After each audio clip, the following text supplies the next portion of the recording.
एक छोटा सा रिजल्ट है हमारे पास। इसमें हमारे पास क्या है कि हमें शो करना है कि जो every field is a integral domain. So पहले डिस्कस करते हैं, इसे समझते हैं कि ये क्या है। अगर आपके पास कोई भी फील्ड है तो वो डेफिनेटली इंटीग्रल डोमेन होगी। फील्ड की डेफिनेशन क्या होती है कि ये कॉम्यूटेटिव रिंग होती है, इसमें यूनिटी भी होता है और इसमें हर नॉन जीरो एलिमेंट यूनिट भी होते हैं।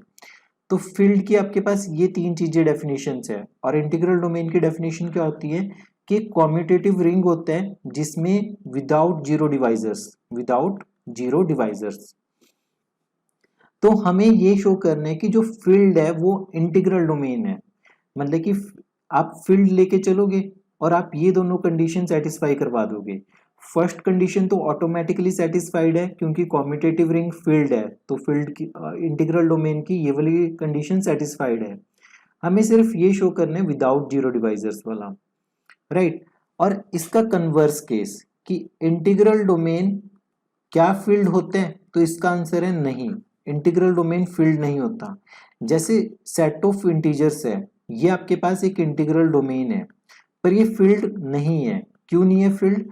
क्योंकि आपके पास जेड में जो, जैसे मान लो 5 है, 5 का इनवर्स एग्जिस्ट नहीं करता, 5 का इनवर्स एग्जिस्ट नहीं करता। तो इस वजह से जेड इंटीग्रल डोमेन तो है पर वो फील्ड नहीं है। मेन प्रूफ पे चलते हैं हम। मेन प्रूफ में हम देखते हैं कि क्या है। मान लेते हैं कि जो एफ है आपके पास, let F be a field. मान लेते हैं कि एफ एक फील्ड है। ए और बी दो एलिमेंट्स कंसिडर कर लिया एफ से, सच दैट दोनों का जो प्रोडक्ट है ए बी वो जीरो के इक्वल है, ठीक है। और मान लेते हैं कि आपके पास ए नॉन जीरो है, ए जो एलिमेंट है वो नॉन जीरो है। अगर हम ये शो कर दिया कि बी जीरो आ गया, मतलब कि देखो दो नंबर्स का प्रोडक्ट जीरो आ गया, इनमें से ये शो करना पड़ेगा कि ए जीरो है या बी जीरो है, ठीक है। तो क्या हो जाएगा कि इसमें जीरो डिवाइजर्स नहीं होंगे, तो इसका मतलब हो जाएगा विदाउट जीरो डिवाइजर्स। तो इसका मतलब हो जाएगा कि ये जो है वो इंटीग्रल डोमेन है।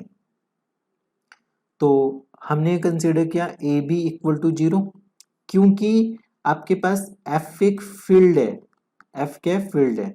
और फील्ड है तो ए इनवर्स एग्जिस्ट करेगा, ए का इनवर्स एग्जिस्ट करेगा। तो दोनों तरफ आपने ए इनवर्स से मल्टीप्लाई कर दिया, तो pre multiplying both sides with A inverse. Pre multiply करने के बाद आपके पास आ गया A inverse A into B equal to zero. तो ये आपके पास बन गया E into B equal to zero, B equal to zero. Finally हमारे पास क्या आ गया कि अगर ए बी जीरो है तो बी जीरो आ गया। Therefore F is without zero divisors, F is without zero divisors. अगर ये विदाउट जीरो डिवाइजर्स है, देयरफॉर जो आपका एफ है वो क्या हो गया? एक इंटीग्रल डोमेन हो गया। तो डेफिनेशंस आपको समझ के रखनी है। मैं फिर से बता रहा हूँ, फील्ड की डेफिनेशन आपके पास क्या होगी? एक कॉम्यूटेटिव रिंग है, इसमें यूनिटी है, यूनिटी का मतलब वन एलिमेंट है, plus every non zero element is a unit. मतलब कि नॉन जीरो एलिमेंट आपके पास यूनिट है, non zero element is a unit, मतलब मल्टीप्लीकेटिव इनवर्स एग्जिस्ट कर रहे हैं। और इंटीग्रल डोमेन में आपके पास क्या होगा? एक कॉम्यूटेटिव रिंग है plus without zero divisors, without zero divisors. तो फील्ड का एक एग्जांपल है, जैसे रैशनल नंबर्स हो गया, रियल नंबर्स हो गया, कॉम्प्लेक्स नंबर्स हो गया, ये सारे फील्ड के एग्जांपल्स हैं। इंटीग्रल डोमेन के एग्जांपल्स हो गए, जैसे आपके पास जेड हो गया, ठीक है, इंटीजर्स हो गया, रैशनल नंबर्स हो गया, रियल नंबर्स हो गया, कॉम्प्लेक्स नंबर, जैसे जेड 5 हो गया, ये इंटीग्रल डोमेन है। क्वेश्चन ये अराइज करते हैं कि कब कोई इंटीग्रल डोमेन फील्ड बनेगा, कब इंटीग्रल डोमेन फील्ड बनेगा, ये क्वेश्चन आपके पास अराइज होता है। तो अगर आपके पास कोई फाइनाइट इंटीग्रल डोमेन है ना, finite integral domain, this implies कि वो फील्ड होगा।